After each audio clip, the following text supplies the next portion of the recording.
Hello friends, welcome to யுகூஸ் kitchen. நம்ம இன்னைக்கு என்ன ரெசிபி பார்க்க போறோம்னா, சோயாவில் வந்து கோலா உருண்டை பண்ண போகிறோம். அது எப்படி பண்ணுறதுன்னு பார்க்கலாம். அதுக்கு தேவையான பொருட்கள்: சோம்பு 1/4 டீஸ்பூன், 2 பச்சை மிளகா, பட்டை 2 துண்டு, கருவேப்பிலை, கொத்தமல்லி, அப்புறம் கசகசா, கொரியண்டர் பவுடர், சில்லி பவுடர், தேங்காய் திருவி வச்சுருக்கோம், சால்ட்டு, அப்புறம் சோயா சங்க்ஸை வந்து எனக்கு தேவையான அளவு வந்து ஹாட் வாட்டரில் நல்லா கொதிக்க வச்சு தண்ணியெல்லாம் ட்ரைன் பண்ணி எடுத்துருக்கேன். அப்புறம் இது வந்து பொட்டுக்கடலை பவுடர், அது பவுடர் பண்ணி வச்சுருக்கேன். அப்புறம் இஞ்சி பூண்டு பேஸ்ட், சின்ன வெங்காயம் தேவையான அளவு. இப்போது இது எல்லாத்தையும் அரைக்கணும். அது எப்படி அரைக்கிறதுன்னு பார்க்கலாம். ஒரு மிக்ஸி ஜாரில் சின்ன வெங்காயம் ஆட் பண்ணிக்கலாம், பச்சை மிளகா, கருவேப்பிலை, கொத்தமல்லி, சோம்பு, பட்டை இதெல்லாம் ஆட் பண்ணிக்கலாம்.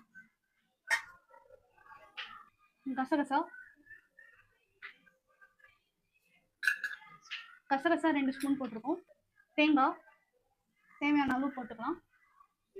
இஞ்சி பூண்டு பேஸ்ட்டு 1 ஸ்பூன் அளவு நாங்கள் போட்டிருக்கோம்.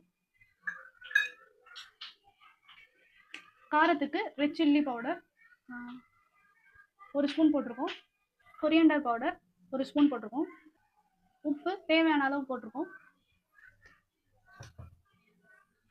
இப்போ இது வந்து ஒரு ஃபைன் பேஸ்ட்டாக நல்லா அரைச்சி வச்சுக்கலாம். மசாலா தனியாக அரைச்சிட்டு தான் சோயா சங்க்ஸ் தனியாக அரைக்கணும். ஃபஸ்ட்டு மசாலா அரைச்சிக்கலாம். இப்போது அந்த பேஸ்ட் நல்லா அரைச்சிட்டேன். இந்த மாதிரி இருக்குது. பேஸ்ட் அரைச்சா அதே மிக்ஸி ஜாரில் வந்து மீல் மேக்கரையும் அரைச்சிக்கலாம். இப்போ அரைச்சி எடுத்துக்கலாம். இப்போ அரைச்சி எடுத்தாச்சு. இது ஒரு பவுலில் ட்ரான்ஸ்ஃபர் பண்ணிக்கலாம். இந்த மாதிரி அரைச்சி எடுத்தாச்சு. இப்போ இந்த பேஸ்ட் ஆட் பண்ணிக்கலாம். இது கூட வந்து பொட்டுக்கடலை மாவு ஆட் பண்ணிக்கலாம். 4 ஸ்பூன் போட்டுக்கிறேன்னா. இப்போ இதை நல்லா மிக்ஸ் பண்ணிக்கலாம்.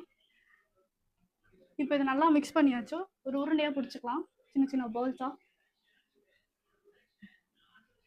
இந்த மாதிரி எல்லாத்தையும் பாலாக பிடிச்சி வச்சுக்கலாம். இப்போ ஒரு கடாயில் எண்ணெய் ஊற்றி நல்லா அது காயட்டும். அதுக்கப்புறம் ஃப்ரை பண்ணி எடுத்துக்கலாம். இப்போ எண்ணெய் சூடாகிடுச்சு. இந்த மாதிரி பாயில் பண்ணி போட்டுக்கலாம். ஒரு பாலாக ஆட் பண்ணிக்கலாம்.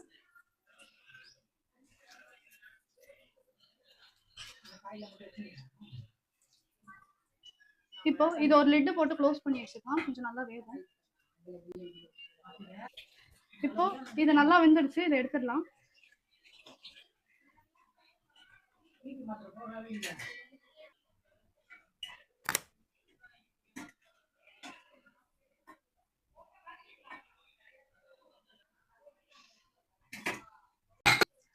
நம்மளோட சூப்பரான சோயா உருண்டை ரெடி ஆயிடுச்சு. இப்போ இதை நம்ம சாப்பிட்டு பார்க்கலாம். இந்த மாதிரி நல்லா வெந்திருக்கு. டேஸ்ட்டும் சூப்பராக இருக்குது. நீங்களும் இந்த மாதிரி வீட்டில் ஒரு டைம் ட்ரை பண்ணி பாருங்கள்.